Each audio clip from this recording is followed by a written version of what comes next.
नमस्कार, सुप्रभात। आज गुरुवार 22 सितंबर।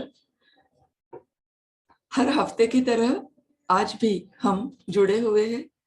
Bhishma school of Indic studies की ओर से मैं स्वाति यादव आप सभी का बहुत बहुत स्वागत करती हूँ। केळकर सर, आपको प्रणाम।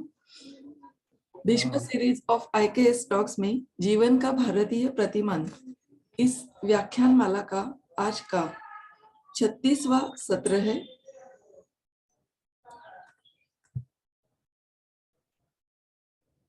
आज हम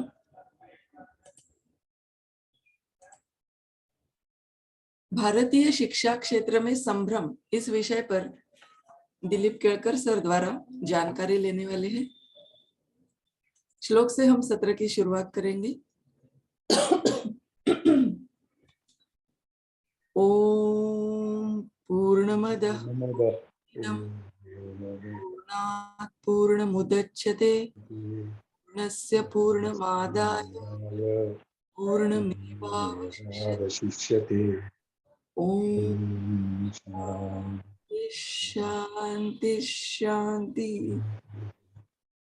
धन्यवाद। केळकर सर से विनती करती हूँ कि वो अपना सेशन शुरू करें। धन्यवाद। अभी तक हमने भारतीय राष्ट्र से जुड़े हुए, भारतीय राष्ट्र की सामाजिक रचना से, सांस्कृतिक रचना से जुड़े हुए अलग अलग विषयों को समझा है, जानने का प्रयास किया है। वर्णाश्रम धर्म को भी हमने समझने का प्रयास किया है। भारतीय शोध दृष्टि के संदर्भ में भी हमने विचार किया है। शोध दृष्टि है, यह बहुत व्यापक शब्द है। यह जीवन के हर क्षेत्र में शोध कार्य के लिए मार्गदर्शन करने वाली ऐसी दृष्टि है। इसी के आधार पर भारतीय शिक्षण क्षेत्र की ओर देखने की भी एक कुछ दृष्टि बनती है, भारतीय दृष्टि बनती है। लेकिन वर्तमान में भारतीय शिक्षा क्षेत्र में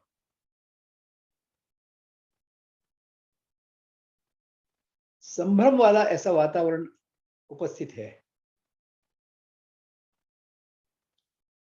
मन में इच्छा तो यह है कि शिक्षा भारतीय बने। इस दृष्टि से प्रयास भी हो रहे हैं, बहुत प्रामाणिकता से हो रहे हैं, समर्पण भाव से हो रहे हैं, त्याग तपस्या के साथ में हो रहे हैं। लेकिन फिर भी शिक्षा भारतीय बनती दिखाई नहीं दे रही। इस कारण आज का जो विषय है, यह केवल शिक्षाविदों के लिए ही नहीं, शिक्षा क्षेत्र के जो आज नेतृत्व करने वाले लोग हैं उनके लिए ही नहीं, तो सामान्य स्तर पर, अपने कुटुंब के स्तर पर शिक्षा में कुछ परिवर्तन लाने की दृष्टि से प्रयास करने वाले जो लोग हैं, और मुझे पता है कि हमारा ये जो श्रोता वर्ग है, इसमें काफी बड़ी संख्या में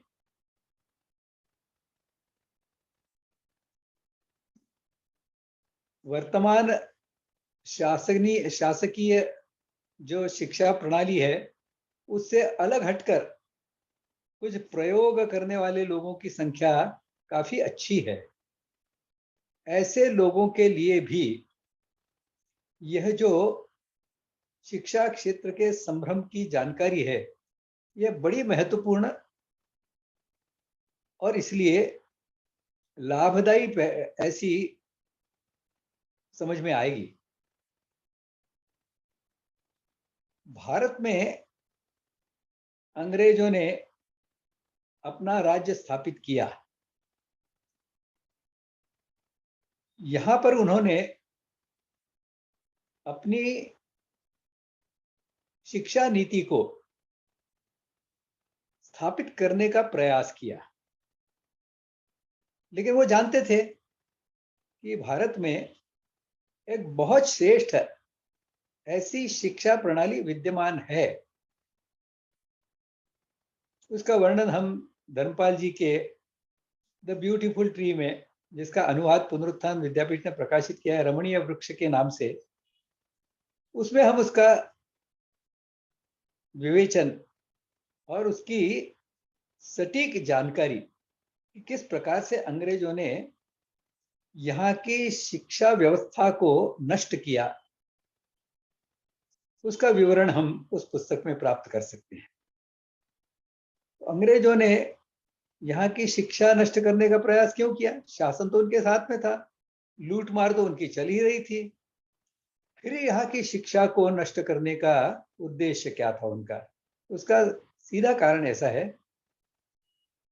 कि जैसी शिक्षा होती है वैसा समाज होता है, वैसा यानी व्यक्ति बनता है, जैसे व्यक्ति बनते हैं वैसा समाज बनता है।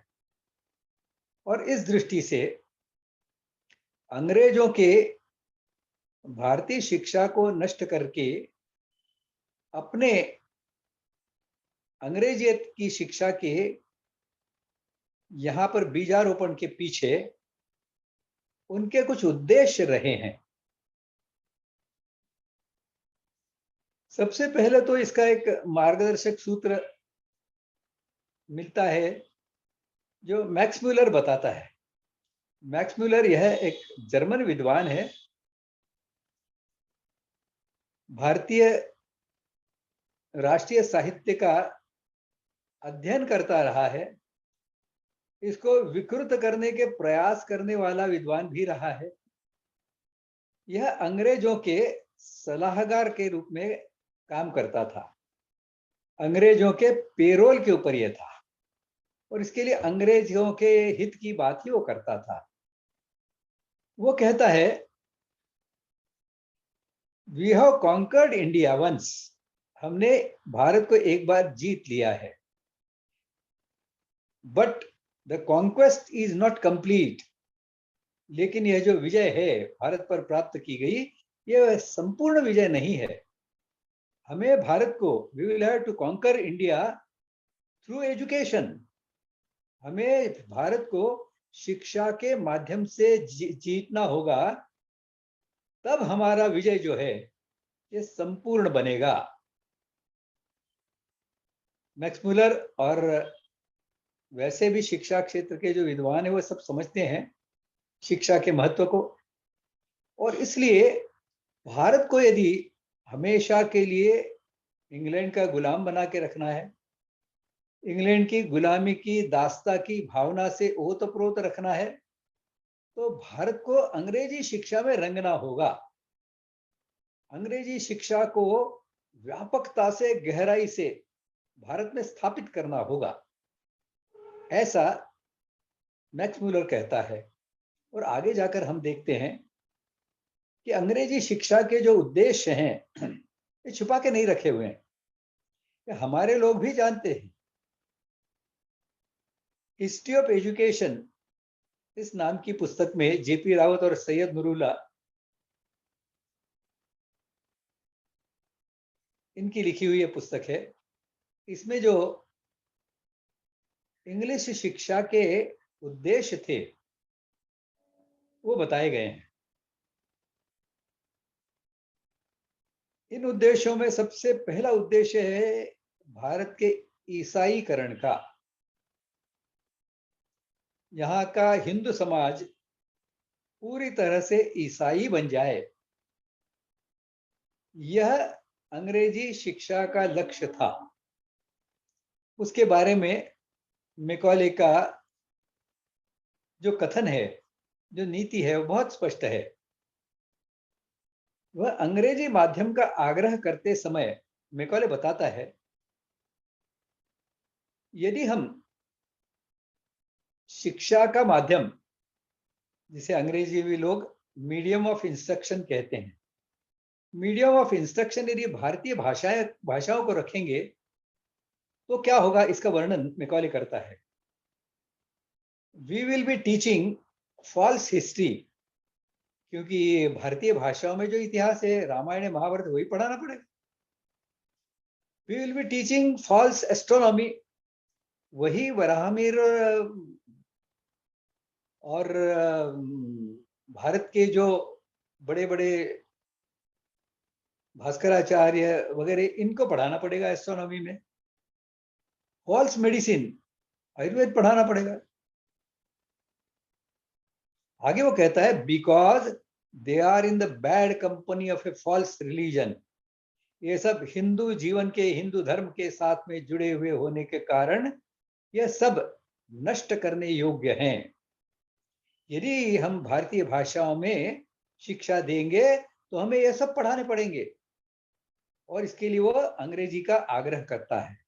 तो पहली बात तो अंग्रेजी का आग्रह करने की ये थी, यह सब बातें जो हैं वह अंग्रेज ने या यूरोप ने जो प्रगति की है विभिन्न क्षेत्रों में, उसमें भारतीय लोग भी गौरव महसूस करने लग जाए।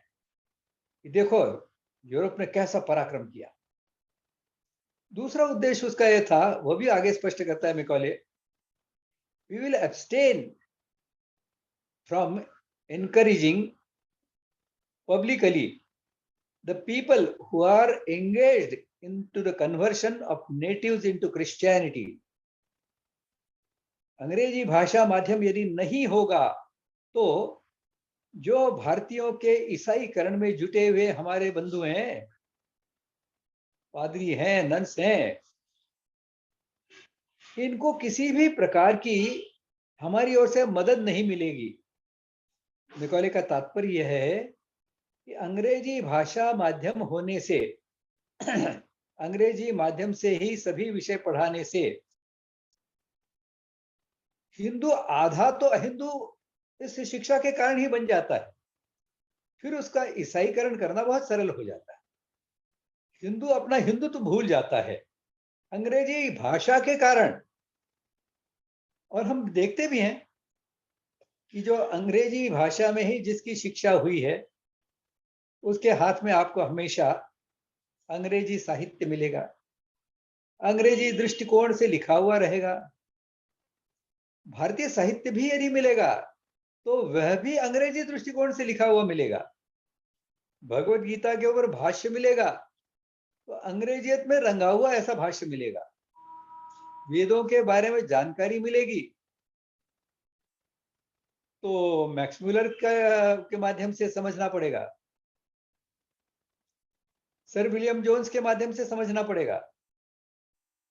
तो इस प्रकार से ऐसा साहित्य उनके हाथ में रहता है। इसके लिए उनका जो वाचन विश्व है वह अंग्रेजी हो जाता है। जब वाचन विश्व अंग्रेजी हो जाता है तो उसका विचार विश्व भी बदलता है, क्योंकि जैसा पढ़ेगा वैसे विचार आएंगे उसके मन में। विचार विश्व के साथ में ही उसका जीवन जो है वह भी अंग्रेजियत में रंग जाता है। यह प्रक्रिया सहजता से चलती रहती है, आज भी चल रही है। पर आज हम देख रहे हैं कि मैकॉले ने जो अंग्रेजी शिक्षा के बारे में, अंग्रेजी माध्यम के आधार पर शिक्षा देने के बारे में आग्रह किया था, उसे हम बड़ी नेकी से, बड़ी प्रामाणिकता से आगे बढ़ाए जा रहे हैं। वैसे मुंह से बातें तो करते हैं, मातृभाषा में शिक्षा होनी चाहिए, लेकिन प्रत्यक्ष में हर वर्ष आप यदि कुछ सांख्यिकी आंकड़े देखेंगे आपके ध्यान में आएगा कि हर वर्ष भारतीय भाषाओं के माध्यम से चलने वाली विद्यालयों की जो टुकड़ियां हैं वो कम होती जा रही हैं, और उसी अनुपात में अंग्रेजी माध्यम से चलने वाले विद्यालयों की टुकड़ियां बढ़ रही हैं। तो एक तो है भारत का ईसाईकरण करना, यह पहला उद्देश्य अंग्रेजी शिक्षा का था। दूसरा उद्देश्य जो था वह भी मैकॉले ने स्पष्ट किया है। उसने कहा है we want to create a class of people who will work as intermediaries, interpreters between us यानी अंग्रेज and the millions whom we govern। और जो करोड़ों लोग जिन पर हम शासन करते हैं इनके बीच में एक मध्यस्थ के रूप में, यानी अंग्रेजों का प्रतिनिधित्व करने वाला ऐसा काले अंग्रेजों का एक वर्ग हम निर्माण करना चाहते हैं। आगे वो कहता है, a class of people which is Indian in blood and colour. रक्त और रंग से तो भारतीय होगा, लेकिन बट इंग्लिश इन टेस्ट, उसकी जो रुचियां हैं, पसंद है, टेस्ट इन एटीट्यूड्स, उसकी जो मानसिकता है, इट्स टेस्ट एटीट्यूड्स मोरल्स, उसके जो आदर्श हैं, और इट्स इंटेलेक्ट, और उसकी जो बुद्धि है, इन सभी तरह से वह अंग्रेजियत में रंग जाएगा। ऐसा अंग्रेजियत में रंग जाने के कारण ही वह अंग्रेजों का प्रतिनिधित्व करेगा। और इसके लिए हम देखते हैं कि यहाँ जो आईएएस आईपीएस अधिकारी बने, जो ब्यूरोक्रेसी निर्माण हुई, यह सब अंग्रेजों की भूमिका से बाकी भारतीय समाज के शोषण के लिए जिम्मेदार रही। अंग्रेजों की संख्या तो बहुत नगण्य जैसी थी भारत की आबादी की तुलना में, लेकिन वो शासन किसके बलबूते कर पाए, भारत की लूट किसके आधार पर कर पाए, भारत पर अत्याचार किस आधार पर कर पाए, तो सब जो आधार था, यह जो काले अंग्रेज उन्होंने निर्माण किए थे, वह उनका आधार था। तो दूसरा उनका कारण था अंग्रेजी शिक्षा को यहां पर स्थापित करने का। तीसरा उनका जो उद्देश्य था वो यह था कि जब भारत के लोग अंग्रेजियत में रंग जाएंगे तो धोती कुर्ता नहीं पहनेंगे, ये फिर पैंट पहनेंगे, ये शर्ट पहनेंगे, ये कोट पतलून पहनेंगे। और इस कारण अंग्रेजी उद्योगों को, उनके उत्पादनों को बेचने का एक असीम ऐसा बाजार हमें उपलब्ध होगा, भारत के रूप में, भारतीयों के रूप में। और आज भी हम देखते हैं कि हम तो वेश परिवेश और अपनी आवश्यकताओं की दृष्टि से तो लगभग अंग्रेजियत में रंग ही गए हैं। सुबह उठने से रात को सोने तक, आप या दूसरे दिन उठने तक, आप विचार कर लीजिए, आपके ध्यान में आएगा, इतनी सारी बातें हमने भारतीयता की छोड़ दी हैं और अंग्रेजियत का अनुसरण हम करते जा रहे हैं। इसके साथ में ही भारत जैसा एक विशाल ऐसा कच्चे माल की पूर्ति करने वाला, कच्चे माल की इंग्लैंड की आवश्यकता की पूर्ति करने वाला, दीर्घ काल तक ऐसा भी एक प्रदेश हमारे सत्ता के अंतर्गत रहेगा। ये तीन उनके मुख्य उद्देश्य थे और तीनों उद्देश्यों में वो सफल हुए, लेकिन यह सफलता भी उन्हें सरलता से नहीं मिली थी। उन्होंने भारत के जो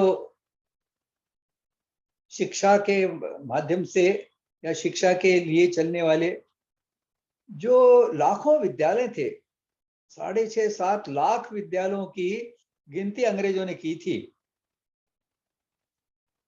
ये सब विद्यालय जो थे, ये सब विद्यालय नष्ट कर दिए गए।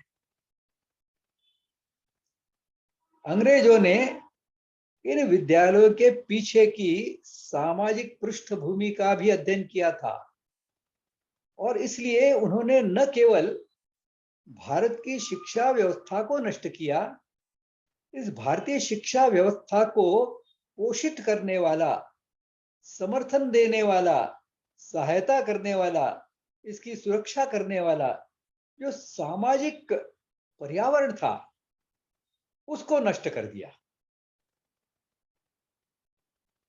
आज जो हम देख रहे हैं, आज की परिस्थिति में भी जो परिस्थितियां अंग्रेजों ने भारत में निर्माण की थी, उनमें रत्ती भर भी फर्क नहीं पड़ा है। भारतीय शिक्षा की बात तो हम करते रहे हैं, भारतीय शिक्षा का विचार तो वैसे अंग्रेजी शिक्षा भारत में शुरू होने के तुरंत कुछ वर्षों में ही, ऐसा कहते हैं 1835 में मैकॉले ने अपनी जो नीति थी उसको अंतिम स्वरूप दिया।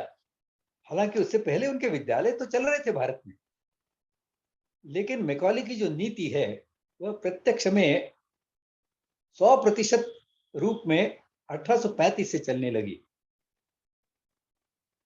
तो हमारे यहाँ के जो बुद्धिमान लोग थे उनके समझ में तो ये आ रहा था, यह तो भारत भारत नहीं रहेगा, हिंदू हिंदू नहीं रहेगा, और इसके लिए भारतीय शिक्षा की प्रतिष्ठापना की आवश्यकता है। इसका प्रत्यक्ष दृष्ट स्वरूप यदि पहला देखा जाए तो है 1845 में, 1845 में बराबर है। 1845 में डॉक्टर देवेंद्र ठाकुर यानी रविंद्रनाथ ठाकुर के पिता देवेंद्रनाथ ठाकुर, इन्होंने एक अंग्रेजी विद्यालय की प्रतिष्ठापना की। लेकिन उनकी इच्छा और प्रयास तो इसके माध्यम से भारतीयता की शिक्षा दी जाए यही था। और इसके बाद में हम देखते हैं कि तांता लग गया भारतवर्ष में भारतीय शिक्षा की प्रतिष्ठापना की दृष्टि से कुछ प्रातिनिधिक। ऐसे में आपको थोड़ा देखकर पढ़कर बताता हूं। 1848 में महाराष्ट्र में मराठी और गुजराती ज्ञान प्रसारक सभा इस नाम से एक हलचल चली और उसके माध्यम से कई विद्यालयों की स्थापना की गई।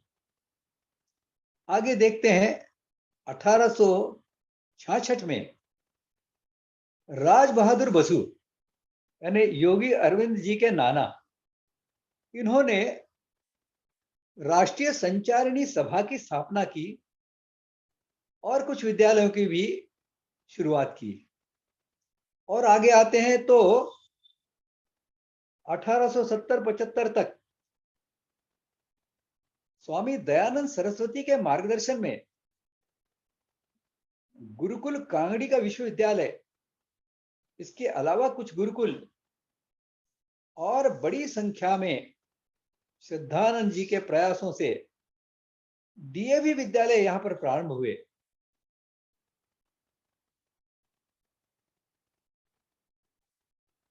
अब ये एंग्लो वैदिक विद्यालय थे, डीएवी विद्यालय यानी एंग्लो वैदिक विद्यालय, इनकी स्थापना हुई। सबका प्रयास तो यही था कि शिक्षा भारतीय हम दे सकें भारतीयों को। आगे पुणे में हम देखते हैं विष्णु शास्त्री चिपळूणकर के नेतृत्व में न्यू इंग्लिश स्कूल की स्थापना हुई। चिपळूणकर जी के साथ में लोकमान्य तिलक भी रहे। 1883 में नूतन विद्यालय की पुणे में स्थापना हुई।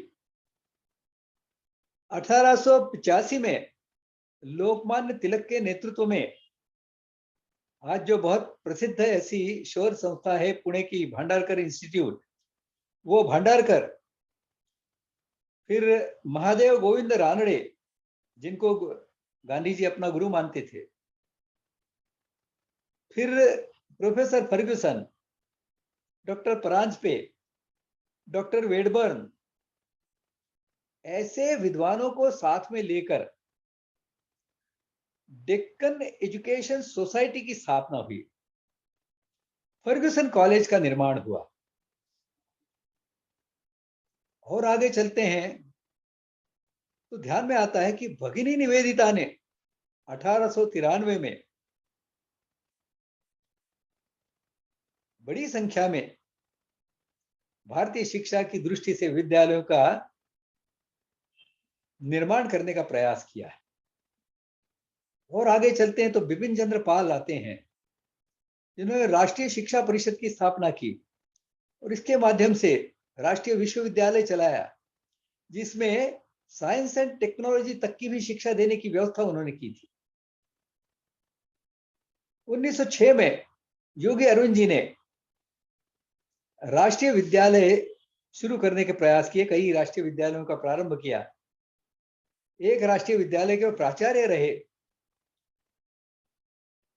और इस राष्ट्रीय विश्वविद्यालय की राष्ट्रीय शिक्षा परिषद के माध्यम से उन्होंने शिक्षा के भारतीयकरण के आंदोलन को चलाया। आगे जाकर योगी अरविंद जी ने ही पुदुचेरी में जाकर भारतीय शिक्षा का एक मॉडल प्रस्तावित किया। आज भी वह उपस्थित है, लेकिन उसका जो स्वरूप है वह ऐसा है कि भारत में उसकी नकल करके कोई विद्यालय नहीं बनाया जा सकता, विश्वविद्यालय नहीं बनाया जा सकता। क्यों नहीं बनाया जा सकता, उसका विचार हम आगे करने वाले हैं। और देखते हैं, रविंद्रनाथ ठाकुर ने तो बहुत बड़ा उपक्रम किया था। शांति निकेतन के नाम से विद्यालय चलाया। श्री निकेतन के माध्यम से ग्रामीण शिक्षा देने की व्यवस्था की और विश्व भारती विश्वविद्यालय के माध्यम से महाविद्यालयीन शिक्षा की भी प्रतिष्ठापना की। महात्मा गांधी जी भी इसमें काफी अग्रणी रहे। उन्होंने बुनियादी शिक्षा के नाम से भारतीय शिक्षा की प्रतिष्ठापना के प्रयास किए। ये सब प्रयास जो है, हम देखते हैं, मैंने जो अभी नाम गिनाए हैं, ये सब ऐसे नाम हैं कि नाम लेते ही हमारे जो सिर हैं वो नीचे झुक जाते हैं, नतमस्तक हो जाते हैं। ऐसे बड़े बड़े दिग्गज रहे हैं ये सब लोग, और बहुत प्रामाणिकता से उन्होंने प्रयास किए हैं, पूरी शक्ति के साथ में प्रयास किए हैं, लेकिन शिक्षा भारतीय नहीं बनी।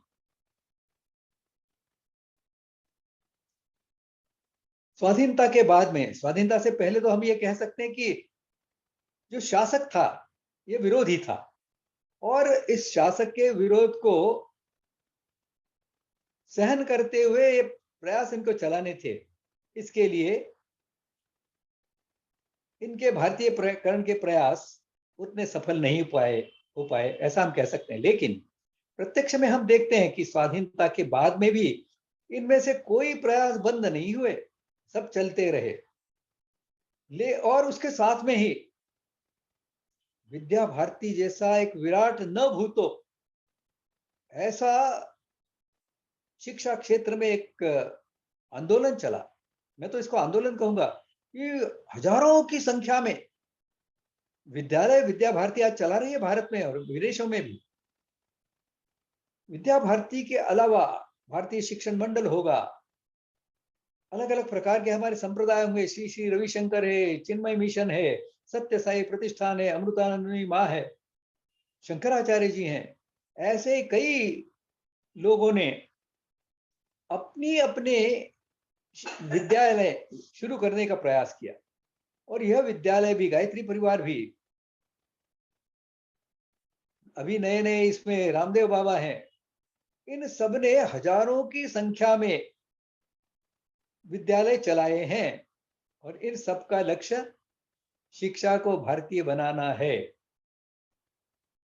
स्वाधीनता के बाद भी सत्ता में आने वाली हर सरकार हमेशा यही कहती रही कि हम शिक्षा में आमूल चूल परिवर्तन करेंगे, शिक्षा को भारतीय बनाएंगे।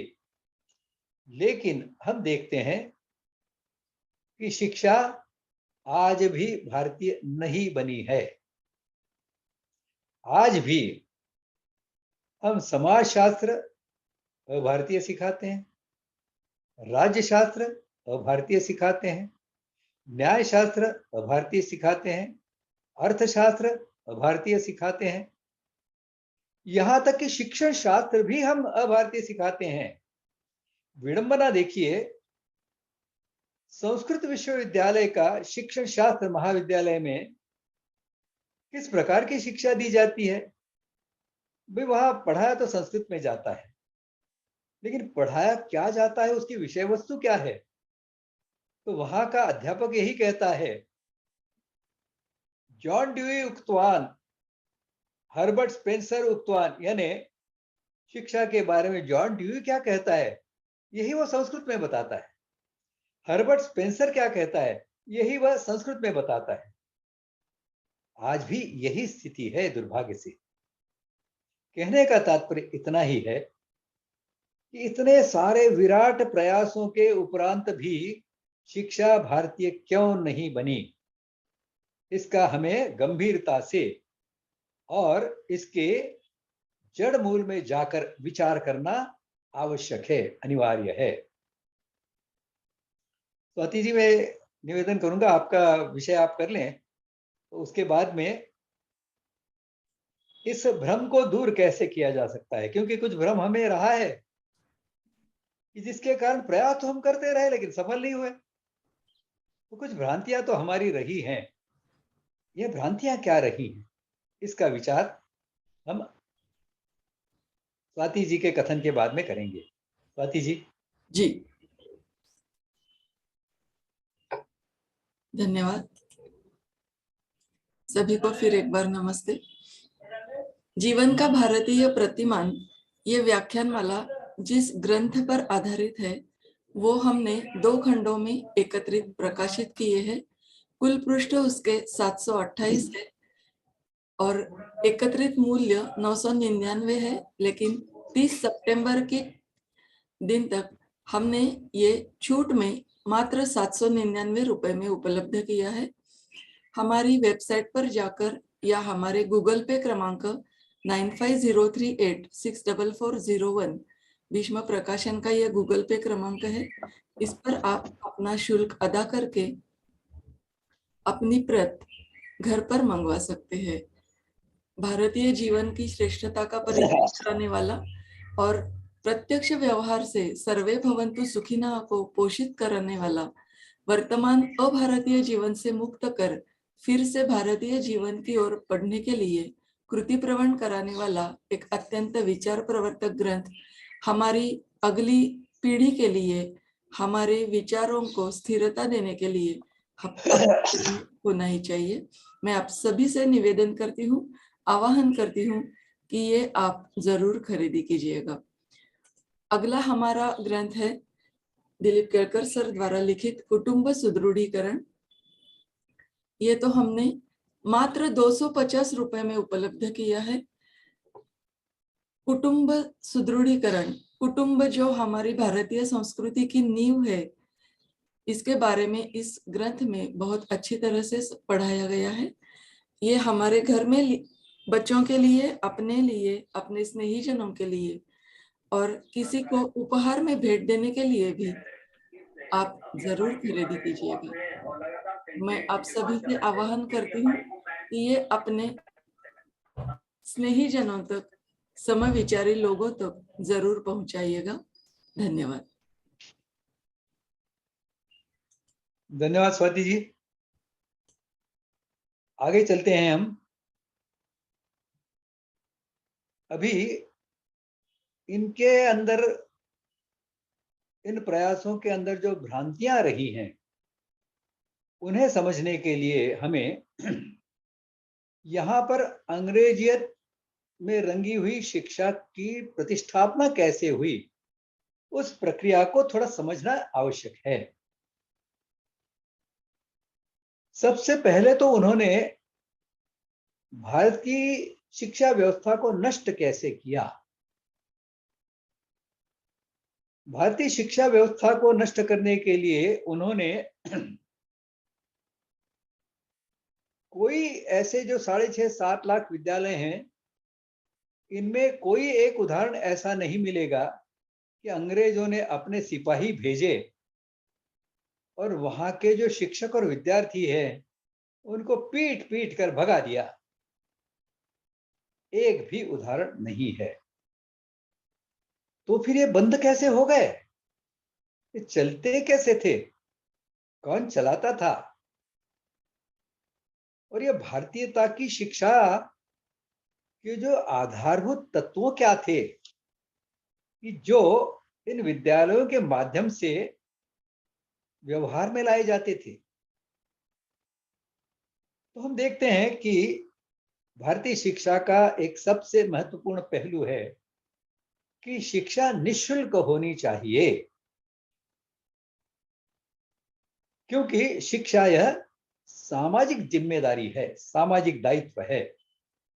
समाज का हर बच्चा अपनी क्षमता के अनुसार, अपनी पात्रता के अनुसार श्रेष्ठतम ऐसे, उच्चतम ऐसे विकास के स्तर को प्राप्त करे, यह हर समाज के लिए आवश्यक होता है, उपयुक्त होता है, हितकारक होता है। इसलिए श्रेष्ठ शिक्षा व्यवस्था समाज जीवन में चले, यह भारतीय समाज के लोग बहुत अच्छी तरह जानते थे। और इस कारण हमारे यहाँ शिक्षा व्यवस्था जो थी, यह समाज पोषित हुआ करती थी। ये समाज पोषित हुआ करती थी, इसका अर्थ क्या है? विद्यालय निःशुल्क चलते थे, इनमें पढ़ाने वाले जो शिक्षक थे, गुरु थे, ये कोई शुल्क लेते नहीं थे बच्चों से। और केवल ये जो छोटे विद्यालय थे इतने ही नहीं, तो जो महाविद्यालय थे वहां भी नहीं ली जाती थी, शुल्क नहीं लिया जाता था, फीस नहीं लेते थे। तो कैसे चलते थे? इनको चलाने वाली एक सामाजिक रचना, सामाजिकता की मानसिकता ये समाज में विद्यमान थी। और केवल मानसिकता से नहीं चलता है, उस मानसिकता के साथ में ही समृद्धि की भी आवश्यकता होती है। मेरे मन में खूब इच्छा है कि मैं किसी की मदद करूं, लेकिन मैं यदि निर्धन ही हूं तो पैसे की मदद मैं कैसे कर सकता हूं किसी को? इन शिक्षकों की जो आजीविका थी, उसकी जिम्मेदारी समाज लेता था। उसकी आवश्यकताओं की पूर्ति शिक्षक ने किसी के पास व्यक्त करने से पहले पूरी हो जाती थी। अंग्रेजों ने यहाँ पर भारतीय समाज को जो लूटा, जिसका वर्णन मैंने पहले के एक सत्र में एंगस मेडिसन का जो रिपोर्ट प्रसिद्ध हुआ है कि किस प्रकार अंग्रेजों ने भारत जैसे एक अत्यंत विश्व में से सबसे समृद्ध देश को लूट कर, अत्याचार कर, यहाँ का उद्योग जगत को नष्ट कर भारत को एक कंगाल, गरीब ऐसा देश बना दिया। जब सारी जनता ऐसी गरीब हो गई, यहाँ के जो शासक थे वो इनके गुलाम बन गए, तो शासकों को अपना खर्च चलाने के लिए भी पर्याप्त नहीं रहता था। तो किस प्रकार से इन विद्यालयों की, जो शिक्षकों की आजीविका की वे चिंता कर सकते थे? संभव नहीं था। और इसलिए समाज जीवन ने जो मोड़ लिया अंग्रेजों के अत्याचारों के कारण, इस कारण यह भारतीय विद्यालय धीरे धीरे धीरे धीरे करके नष्ट हो गए। इनकी श्रेष्ठता अंग्रेज भी जानते थे। वेल नाम का एक अंग्रेज था और लंकास्टर नाम का दूसरा। इन दो लोगों ने भारतीय शिक्षा और भारतीय विद्यालय का अध्ययन किया और उन्होंने इंग्लैंड में भारतीय शिक्षा व्यवस्था के आधार पर नकल करने का वहां पर इंग्लैंड में प्रयास किया। दोनों ही पूरी तरह असफल रहे। एक भी विद्यालय ऐसा वो चला नहीं पाए। विद्यालय तो तब चलता जब एक शिक्षक तो निर्माण करते, भारत के जैसा शिक्षक निर्माण करते, भारत के जैसा उस शिक्षक को पोषित करने वाली सामाजिकता की मानसिकता निर्माण करते, उस शिक्षक का, शिक्षण व्यवस्था का पोषण करने वाली समाज की रचना की व्यवस्था करते, निर्मिति करते। यह तो उनके लिए संभव नहीं था और इसके लिए एक विद्यालय वह इंग्लैंड में नहीं चला सके। दूसरी एक इस अंग्रेज की शिक्षा की भारत में प्रतिष्ठापना में दूसरी भी एक बात बड़ी महत्वपूर्ण है, जिसे हमें ध्यान में रखना होगा। अंग्रेजों ने प्रारंभ में तो केवल शिक्षा व्यवस्था अपनी यहाँ पर स्थापित की, और स्वाभाविक था, भारतीय शिक्षा नष्ट हो गई थी और सभी विचार करने वाले लोग सोचते थे अब क्या करें, बच्चों का क्या होगा, भविष्य क्या होगा। तो जैसे ही अंग्रेजी शिक्षा के विद्यालय शुरू हुए, जो समाज का बुद्धिमान वर्ग था वह टूट पड़ा उसके ऊपर और धड़ाधड़ अंग्रेजियत में रंगे हुए युवक निर्माण होने लग गए। लेकिन शीघ्र ही अंग्रेजों के ध्यान में आया कि इन बच्चों को हम अंग्रेजियत में तो रंग रहे हैं, लेकिन समाज इनको स्वीकार नहीं कर रहा, समाज के साथ इनका तालमेल नहीं बैठ रहा। इस कारण ये जो युवक हैं, अंग्रेजी शिक्षा प्राप्त, अंग्रेजियत में रंगे हुए युवक, यह युवावस्था में ही मृत्यु को प्राप्त कर रहे हैं। यह जब उनके ध्यान में आया तो उन्होंने उसका विश्लेषण किया और समझ में यह आया कि अकेली शिक्षा को तो उन्होंने बदला है, बाकी सारा समाज जीवन जो है, शासन तो उनके हाथ में था, लेकिन शासन भी 100% उनके हाथ में नहीं था, क्योंकि इतनी कम संख्या में 100% शासन वो संभाल भी नहीं सकते थे।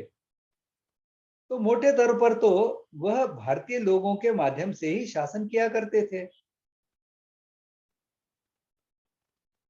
तो इस दृष्टि से उन्होंने यहाँ पर शासन के क्षेत्र में, प्रशासन के क्षेत्र में, न्याय के क्षेत्र में, आर्थिक क्षेत्र में, उद्योग के क्षेत्र में, ऐसे सभी क्षेत्रों में उन्होंने ये पाया कि ये सब क्षेत्र जो हैं, ये सब जो समाज जीवन जो है, ये भारतीयता के आधार पर चल रहा है। यहाँ की अंग्रेजों का जो न्यायालय है उसको छोड़ दिया जाए तो यहाँ पर भारतीय न्याय व्यवस्था विद्यमान है। अपनी अपनी जो जाति पंचायत है वो अपने निर्णय करती है। यहाँ पर जो ग्राम पंचायतें हैं, ग्राम सभाएं हैं, वो अपने निर्णय करती हैं। तो न्याय व्यवस्था यहाँ की भारतीय है, यहाँ की उद्योग व्यवस्था भारतीय है, यहाँ के कुटुंब आधारित उद्योग है, यह यहाँ पर चल रहे हैं। यह उनके ध्यान में आते ही उन्होंने भारत की सारी व्यवस्थाएं ये नष्ट कर, उनको बंद कर अपनी व्यवस्थाओं को हम पर थोपा। शासन, प्रशासन, न्याय, उद्योग, अर्थ, वित्त, वाणिज्य, जल प्रबंधन और शिक्षा भी, ऐसी सभी व्यवस्थाएं उन्होंने अंग्रेजी रंग में रंग डाली। इसका परिणाम यह हुआ कि न्याय के क्षेत्र से अंग्रेजी यानी ब्रिटिश ज्यूरिस्प्रूडेंस को समझने वाला युवक हमें चाहिए, ऐसी मांग खड़ी हो गई। आर्थिक क्षेत्र में से एडम स्मिथ के इकोनॉमिक्स को समझने वाला, कि अब अर्थव्यवस्था तो एडम स्मिथ के इकोनॉमिक्स से के हिसाब से चलने लग गई। तो अर्थव्यवस्था से मांग उठी कि एडम स्मिथ के इकोनॉमिक्स का ज्ञान रखने वाला विद्यार्थी ऐसे आप तैयार कीजिए। और इस कारण इन सबके समर्थन से समाज जीवन के सभी क्षेत्रों के अंग्रेजीकरण के कारण जो वातावरण निर्माण हुआ, इसके कारण अंग्रेजी शिक्षा ने भारत में मूल पकड़ा। और आज हम देख रहे हैं मूल इतना गहरा जाकर जमा हुआ है कि इसकी जड़ें उखाड़ना 8 वर्षों के भारतीयकरण की इच्छा रखने वाले, प्रामाणिक इच्छा रखने वाले ऐसे शासन को भी यह संभव नहीं हुआ है। कुछ विश्लेषण हम राष्ट्रीय शिक्षा नीति का भी आगे करने वाले हैं। तो यदि हमें शिक्षा को फिर से भारतीय बनाना है तो कुछ बातें जो अंग्रेजों ने भुगती थी और उन चुनौतियों को दूर कर उन्होंने अपनी शिक्षा को प्रतिष्ठित किया था, इसी प्रकार से हमें भी अंग्रेजों से सीख कर शिक्षा को यदि फिर से प्रतिष्ठित करना है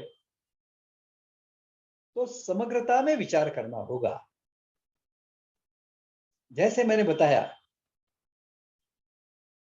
कि जीवन के सभी क्षेत्रों का अभारतीयकरण, अंग्रेजीकरण होने के कारण शिक्षा ने मूल पकड़ा।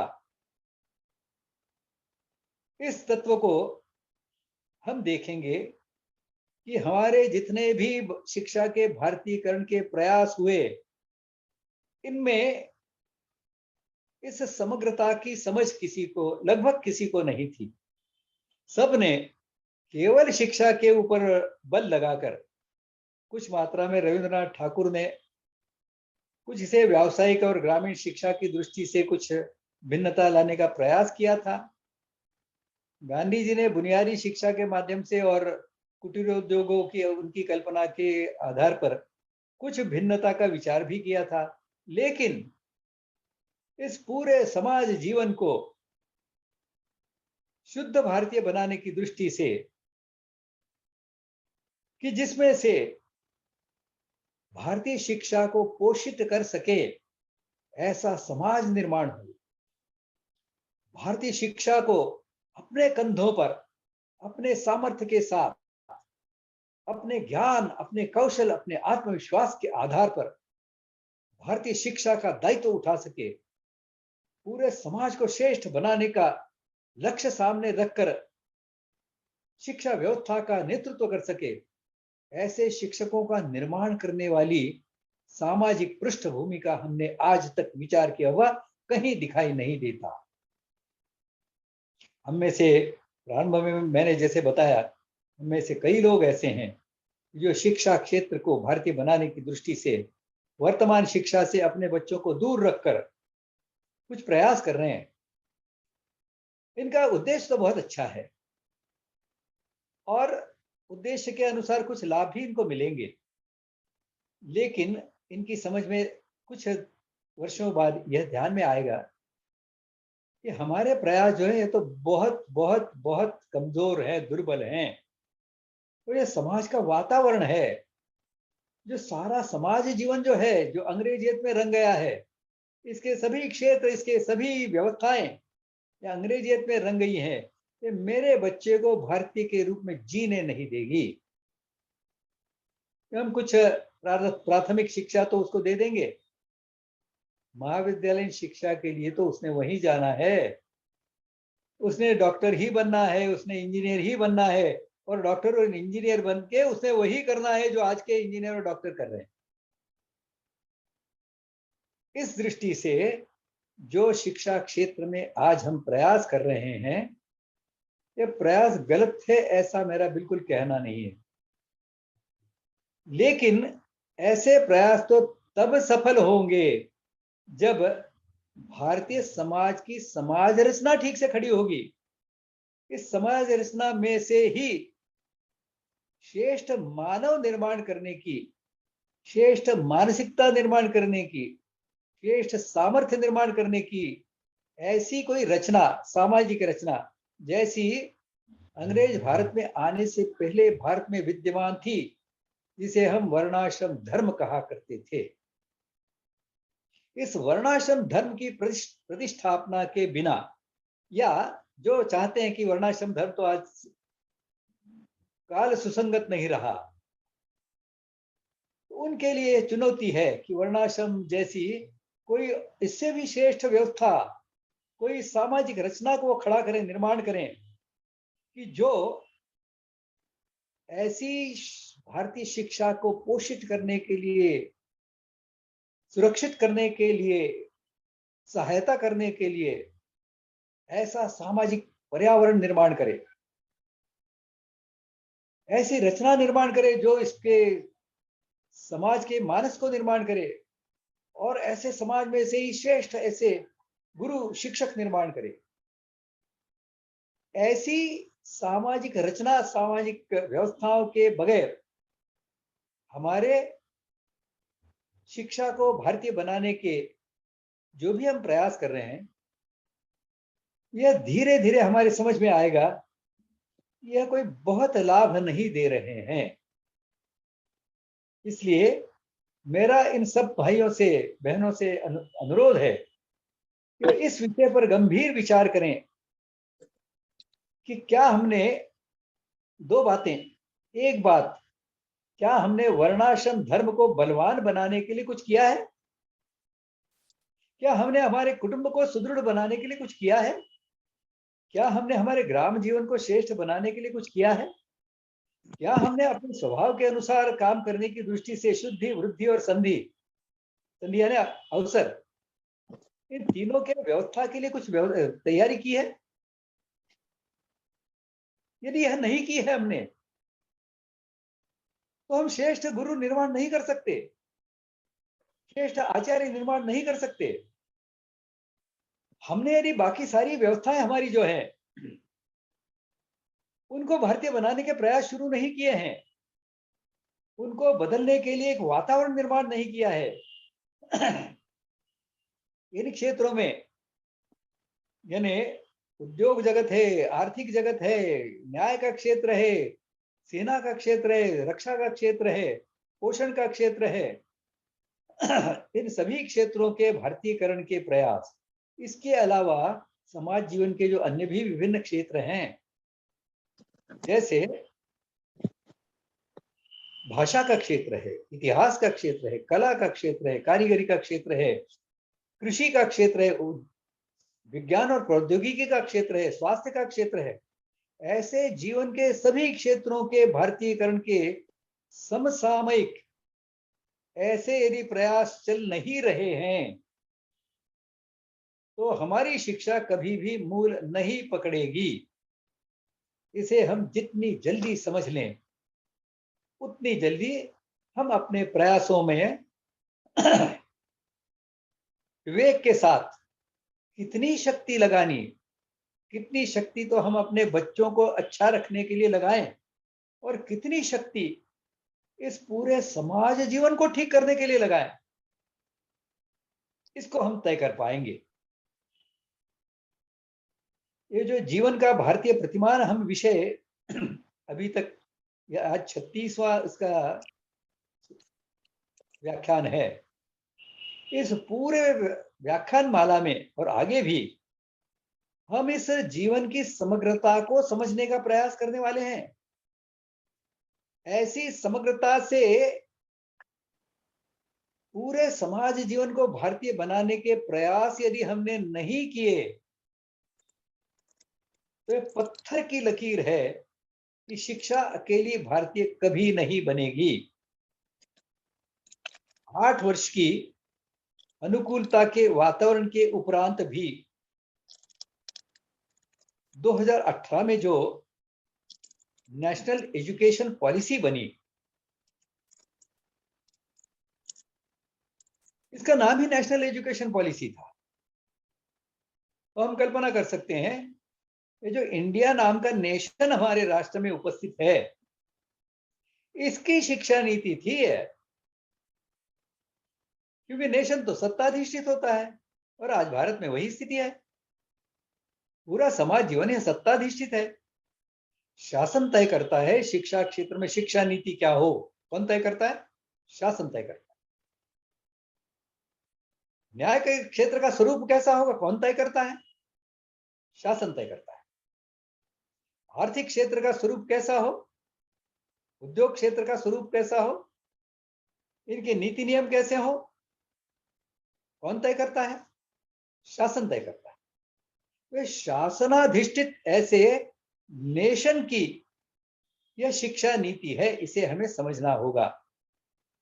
दुर्भाग्य से हमारे जिनको राष्ट्र क्या है इसकी समझ नहीं है, और न ही नेशन की ठीक से समझ है, ऐसे लोगों ने इसका अनुवाद राष्ट्रीय शिक्षा नीति कर दिया है।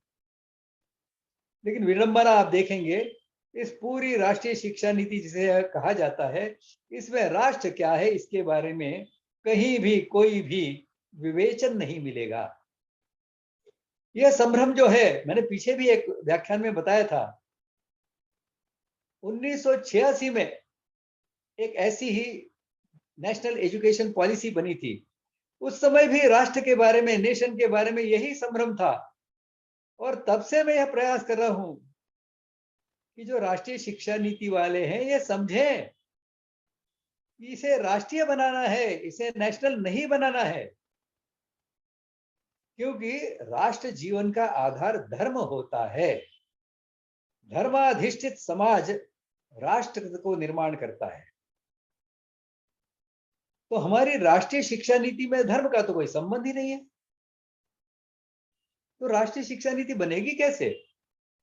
इसमें कुछ भारतीयता का विचार करने वाले लोगों के सहयोग के कारण, और बड़े प्रामाणिकता से सहयोग किया है लोगों ने, इनकी तपस्या आदर करने योग्य ही है।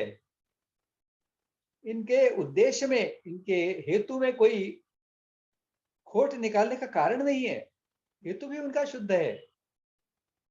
प्रश्न केवल इनकी दृष्टि का है। प्रश्न इनकी शिक्षा का भारतीकरण कैसे हो सकता है, इसकी समझ के बारे में है। और इस कारण इसमें कुछ लाभ तो भारत को भारतीय शिक्षा के इस नीति के कारण होने वाला है, इसमें कोई शंका नहीं, मेरे मन में कोई शंका नहीं। जैसे एक इसमें आग्रह किया गया है कि प्राथमिक शिक्षण और यथासंभव माध्यमिक शिक्षण भी मातृभाषा में हो। प्रत्यक्ष में यदि हम कर पाते हैं तो यह बहुत अच्छा चरण होगा, लेकिन ऐसा करने में मैं बहुत सारी कठिनाइयों को देखता हूं। पूरा समाज जीवन जब अभारतीय ढंग से चल रहा है तो शिक्षा का माध्यम भारतीय, यानी भारतीय भाषा को माध्यम बनाना यह बहुत कठिन है। क्योंकि यहाँ तो एक प्रांत से बड़ी संख्या में उठकर लोग दूसरे प्रांत में चले जाते हैं, अपनी भाषा को लेकर वहां पर अपने गुट बनाते हैं और मांग करते हैं बड़ी संख्या में हम भी यहाँ पर हैं और इसके लिए हमारी भाषा में भी यहाँ पर विद्यालय चलने चाहिए। यह तो होता रहेगा, यह झगड़ा चलता रहेगा। और फिर इस झगड़े में, जैसे वो बिल्लियों का बंदर बाट का किस्सा हमें पता है, दो भाषाएं आपस में झगड़ेगी और जो बंदर है, दो बिल्लियां झगड़ती रही आपस में कि ये मक्खन में से मेरा कितना है और दूसरे का कितना है, और बंदर बाट करते हुए बंदर ने धीरे धीरे दोनों को बेवकूफ बनाया और बंदर सब मक्खन खा गया। बिल्कुल ऐसा ही इससे होने वाला है, मैं स्पष्ट देख रहा हूं। क्योंकि बाकी सारा समाज जीवन जो है ये तो अभारतीय ढंग से चल रहा है। इसको भारतीय बनाने के कोई प्रयास, कोई विचार आज देश भर में नहीं है। जो राष्ट्रीयता का आग्रह करते हैं, राष्ट्रीयता को विषय को के पुरोधा हैं, ऐसे लोग भी इस पूरे समाज जीवन के हर क्षेत्र को भारतीय बनाने की दृष्टि से चिंतनशील, प्रयत्नशील दिखाई नहीं दे रहे हैं। ऐसी परिस्थिति में शिक्षा अकेले में भारतीय नहीं बनेगी। यह जो संभ्रम है कि बस शासन करेगा और हम शिक्षा को भारतीय बना देंगे, हो गया हिंदू राष्ट्र, ऐसा कहने वाले लोग हैं आज। क्योंकि अब देखो शिक्षा नीति हम बना रहे हैं, लेकिन एक छोटा सा आपको इंडिकेटर देता हूं, संकेत देता हूं। इस पूरी शिक्षा नीति में भारतीयता की शिक्षा ऐसी कोई मांग नहीं की गई है, ऐसा कोई आग्रह नहीं किया गया है। भारतीयता की शिक्षा, इन तीन शब्दों का इसमें कहीं भी उल्लेख नहीं है। वास्तव में पशु से मानव बनाने के लिए जो धर्म आवश्यक होता है, उस धर्म की शिक्षा यदि नहीं दी जाती तो मानव पशु ही रह जाता है। धर्मो हि तेषाम् अधिको विशेषो धर्मेण हि न पशु भी समान। इस धर्म की शिक्षा जब मिलती है तब मानव के रूप में जिसने मानव शरीर में जन्म लिया है, अन्यथा वो पशु है, वह ऐसी शिक्षा के माध्यम से मनुष्य बनता है। अब भारत में जन्म लिया है तो जन्म से भारतीय, जन्म हिंदू तो हम सब हैं, रहेंगे। लेकिन क्या हम विचारों से, व्यवस्थाओं से, सामाजिक रचना से हिंदू है, भारतीय हैं?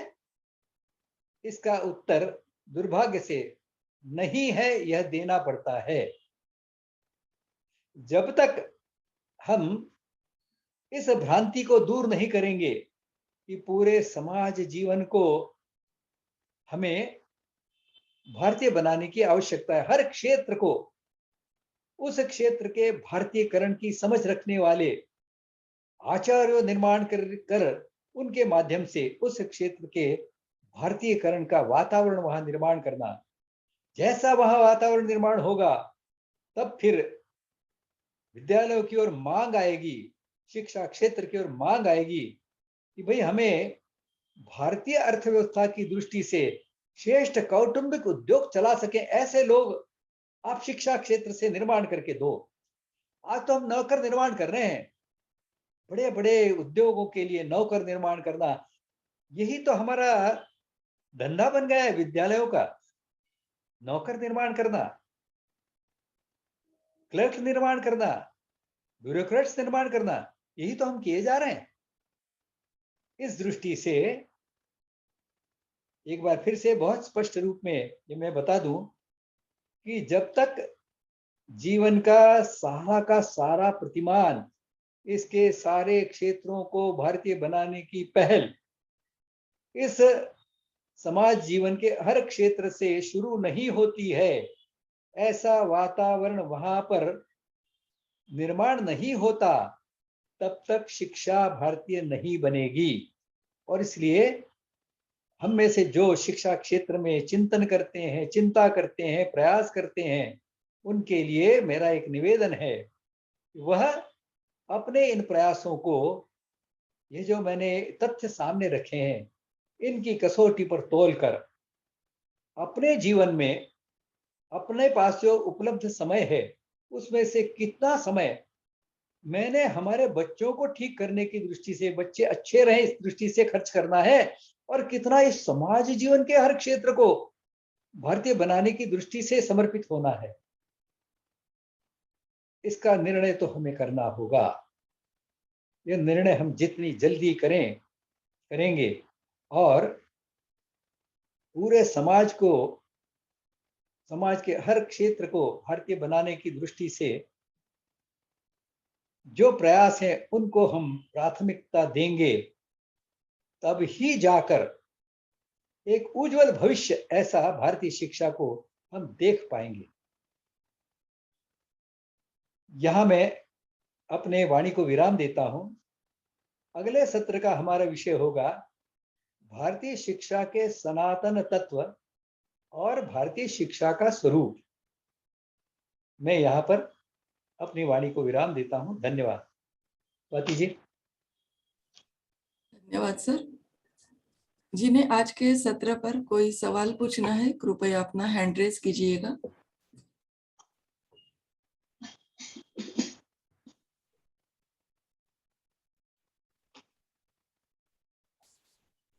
संदीप जी पहला सवाल पूछना चाहते हैं। संदीप जी अनम्यूट करके पूछिए। पूछिए, जोर से पूछिए। सुप्रभात गुरु जी, प्रणाम। मेरी आवाज आ रही है? हाँ आ रही है। कौन बोल रहे हैं? संदीप यादव बोल रहा हूँ गुरु जी। संदीप जी दिल्ली से, बोलिए जी।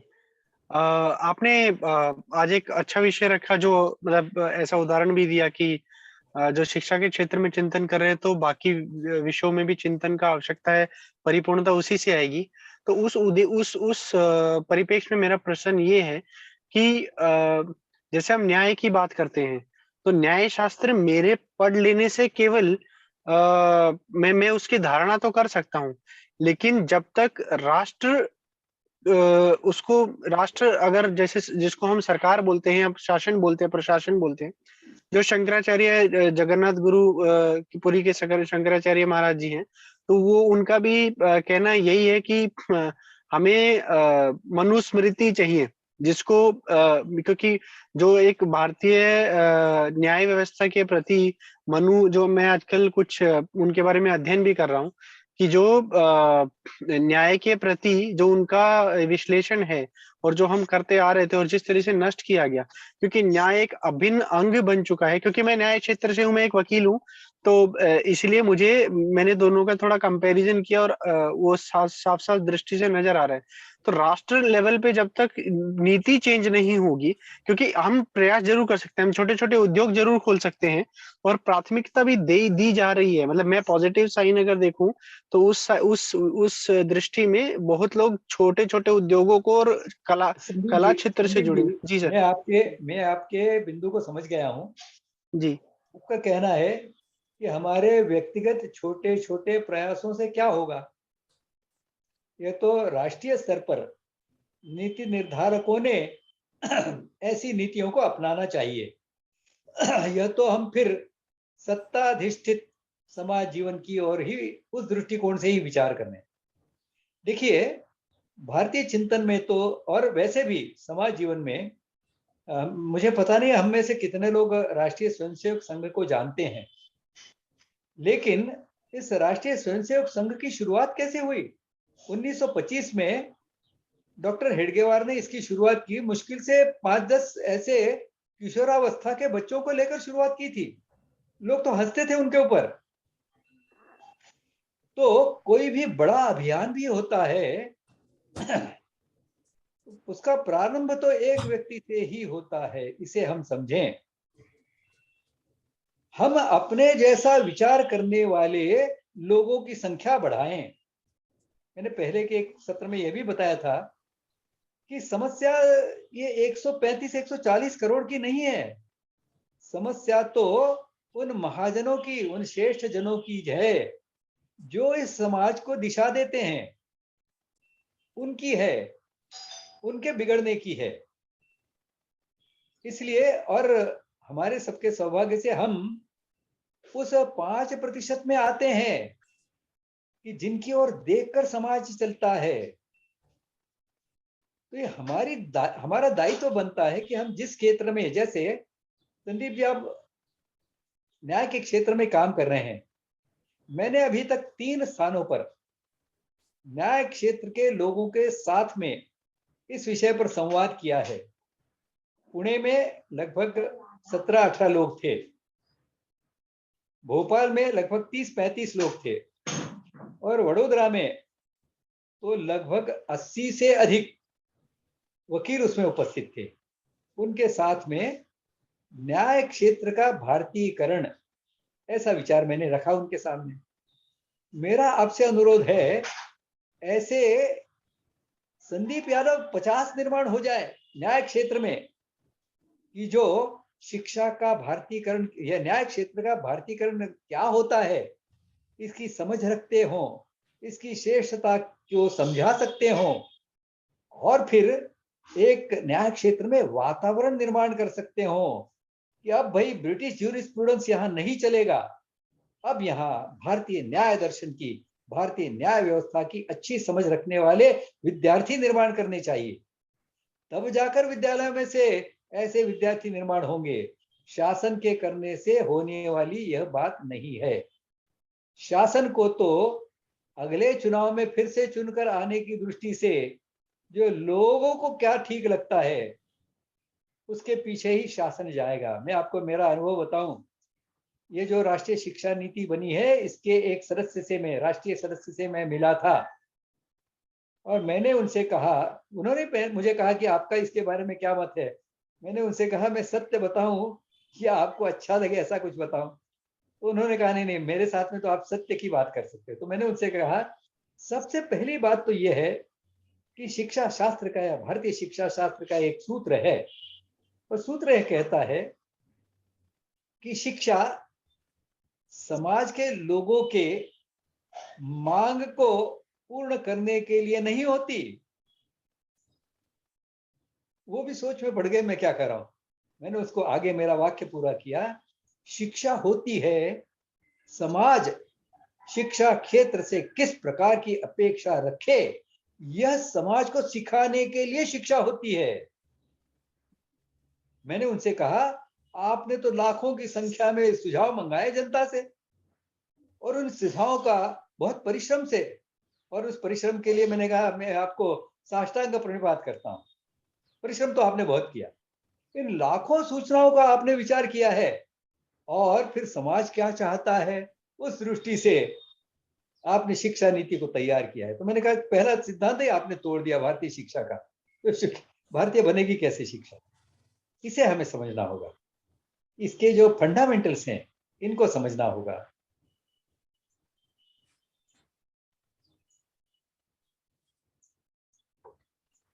अगला सवाल लेते हैं। परेश देसाई जी, आप पूछिए। नमस्कार गुरुजी। हाँ, कौन बात कर रहे हैं?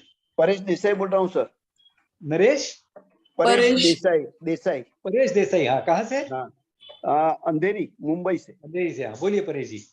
अच्छा सर, अभी मैंने एक चीज नोट किया है कि हमारी शिक्षण प्रणाली पिछले 15-20 सालों से बदलती हुई आ रही है।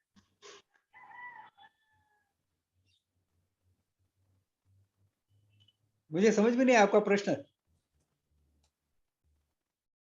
परेश जी, आप बोलिए ना। सर, उनका संपर्क छूट गया है, वो जुड़ जाएंगे जल्दी। हाँ, दूसरा ले लीजिए प्रश्न तब तक। हेलो हेलो, हाँ मैं जुड़ गया हूँ आपसे। जी हाँ, ठीक है। हाँ, तो क्योंकि देखो मेरे बच्चे हैं गुजराती मीडियम में ही पढ़े हैं, और लेकिन वो जब पढ़ते थे ना तो बहुत लोगों की ऐसी मेंटालिटी थी कि भाई अंग्रेजी माध्यम में पढ़ेंगे तो उनको ज्यादा फायदा होगा, क्योंकि अगर वो फॉरेन जाएंगे ये वो। लेकिन वो ये नहीं समझते कि अगर आपका बेटा जर्मनी चला गया तो अंग्रेजी का आप तो कोई महत्व परेश नहीं। जी, आप प्रश्न पूछिए। ये आप पार्श्वभूमि बता रहे हैं, सबको ज्ञात है पार्श्वभूमि। हाँ, तो हमें सर ये मानसिकता बदलने के लिए क्या करना चाहिए? ये मेंटालिटी जो है कि भाई हमें फॉरेन जाना है तो अंग्रेजी पढ़ना ही पड़ेगा, अंग्रेजी में ही एजुकेशन लेना पड़ेगा। आपने बिल्कुल अच्छा प्रश्न पूछा है कि हम क्या कर सकते हैं, हमने क्या करना चाहिए। सबसे पहली बात तो यह है कि भारतीय जीवन की श्रेष्ठता को क्या हम समझ पाए हैं? क्या हमें लगता है कि भारतीय जीवन के अनुसार जीना श्रेष्ठता का लक्षण है? भारतीयता के अनुसार जीना यह समस्या मुक्त जीवन का लक्षण है? भारतीयता के अनुसार जीवन जीना यह सुख शांति का निर्माण करने वाला ऐसा जीवन है? क्या हमारा इसके ऊपर दृढ़ विश्वास है? क्या हम इसके मर्म को समझते हैं, जानते हैं? तो पहली बात तो यह है कि हमने अपना अध्ययन अनुसंधान अच्छा करना चाहिए।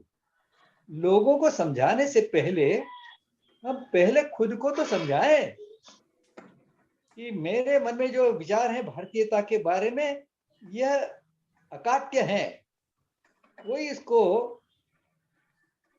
विसंगत या अहितकारी नहीं बता सकता।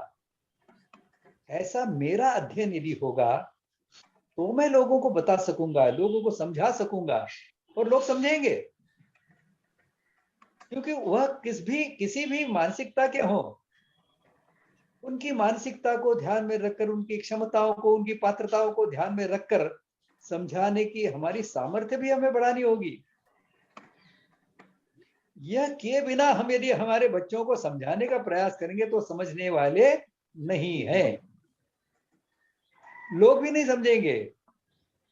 बच्चे नहीं समझ रहे तो लोग क्या समझेंगे? हमारे खुद के बच्चे नहीं समझेंगे तो लोगों को तो कैसे समझा पाएंगे? इसलिए पहले तो हमें अपने को समझाना होगा कि क्या हम बात कर रहे हैं, क्या यह बुद्धियुक्त है, क्या विवेकपूर्ण है, क्या वास्तव में दुनिया का हित करने वाली है, सर्वे भवन्तु सुखिनः से सुसंगत है। जब हमारी इसके बारे में स्पष्टता हो जाए, हर तरह से विचार करके हम इसको प्रस्थापित कर सकें, तब जाकर हम बच्चों के साथ में बात करेंगे तो बच्चे स्वीकार करेंगे, हाँ आप कहे तो ठीक रहे, लेकिन बाकी सारा समाज तो ऐसा चल रहा है, ऐसा जवाब वह देने लग जाएंगे। और यह एक कदम हमारा आगे बढ़ने का लक्षण होगा।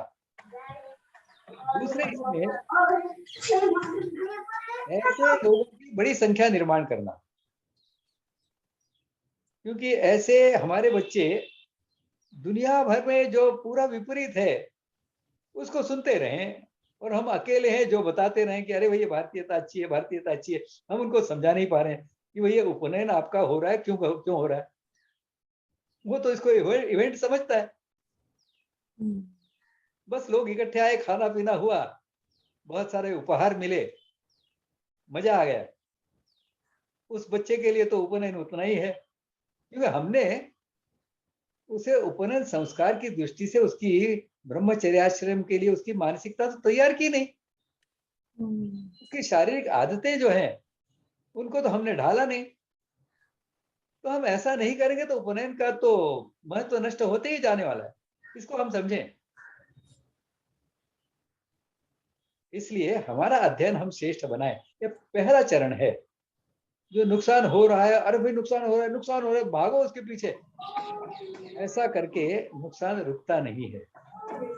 इम्पोर्टेंट और नेसेसरी, इसका संघर्ष हमेशा होता रहता है।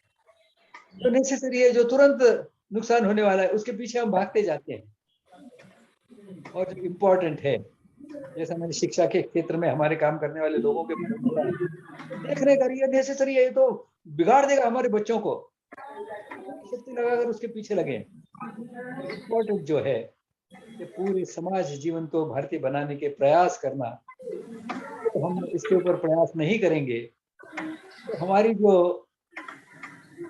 नेसेसरी वाली बातें हैं ना, वो संख्या में बढ़ती जाती हैं और इसके पीछे दौड़ते दौड़ते हम खत्म हो जाते हैं। इसलिए इम्पोर्टेंट जो है इसको हम समझें कि पूरे समाज जीवन को भारतीय बनाने के प्रवाह हमें निर्माण करने होंगे समाज जीवन के हर क्षेत्र में। इस दृष्टि से हम जिस भी क्षेत्र में काम कर रहे हैं, उस क्षेत्र में हम कुछ कर रहे हैं क्या, पहले तो अध्ययन शुरू करो उस क्षेत्र का। आप उद्योग चला रहे हैं तो उद्योग का भारतीय स्वरूप क्या होना चाहिए, करिए अध्ययन उसका, उसकी श्रेष्ठता को पहले खुद समझिए, फिर अपनी बिरादरी में समझाने का प्रयास कीजिए। इस प्रकार से एक एक कदम आगे बढ़ना होगा। धन्यवाद गुरुजी, आपकी आपकी बात सही है बिल्कुल। आप वैसे उद्योग क्या करते हैं, उद्योग व्यवसाय? मैं अभी तो रिटायर हूँ, मैं अकाउंट्स मैनेजर करके काम करता था। हाँ, फाइनेंस और अकाउंट्स का मेरा सब्जेक्ट था। हाँ, तो अकाउंट्स के क्षेत्र में आप काम करते रहे हैं ना? हाँ जी सर। आर्थिक क्षेत्र के भारतीयकरण की दृष्टि से आप अध्ययन करिए।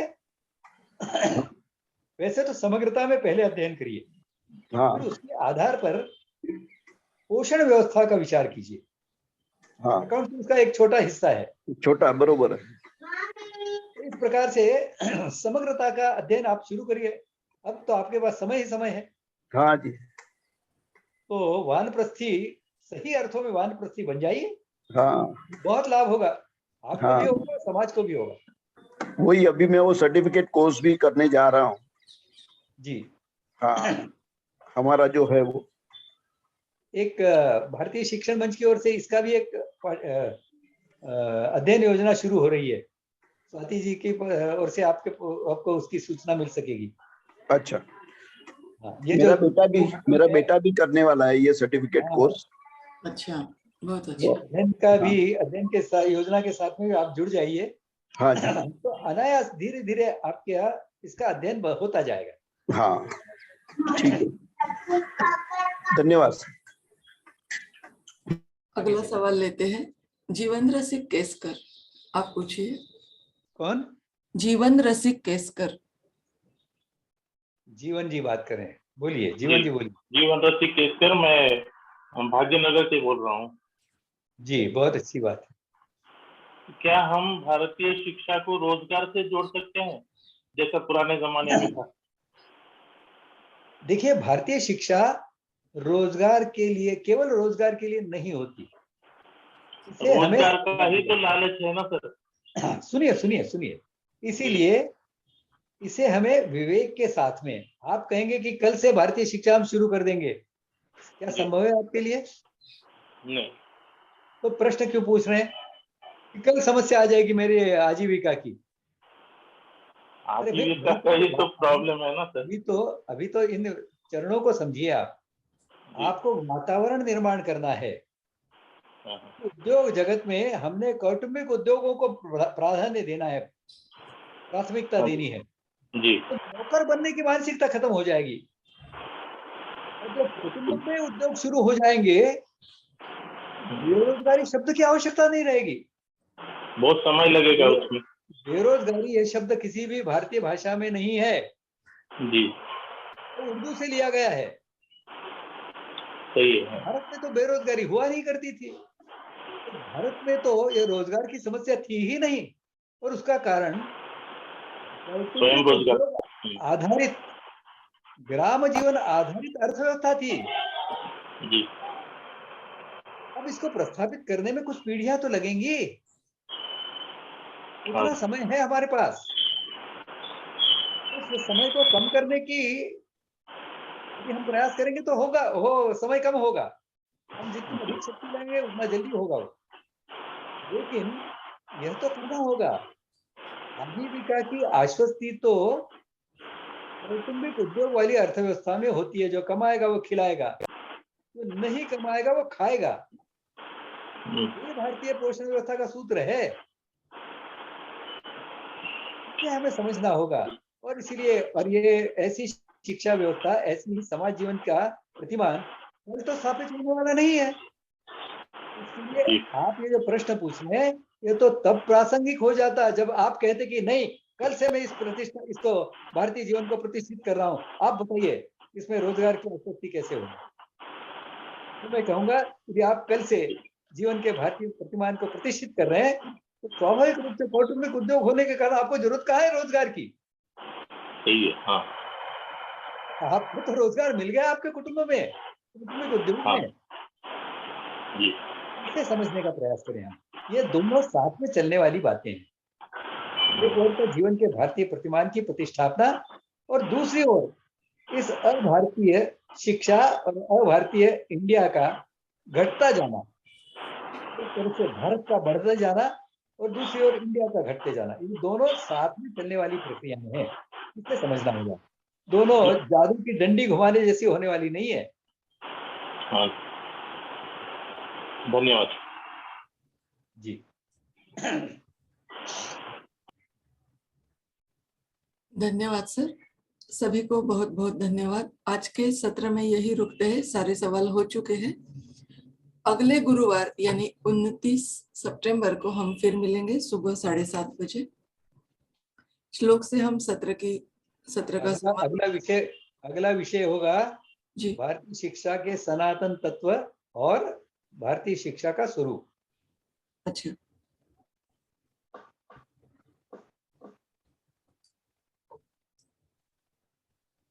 ओम सर्वे भवन्तु सुखिनः, सर्वे सन्तु निरामयाः, सर्वे भद्राणि पश्यन्तु, मा कश्चित् दुःखभाग् भवेत्।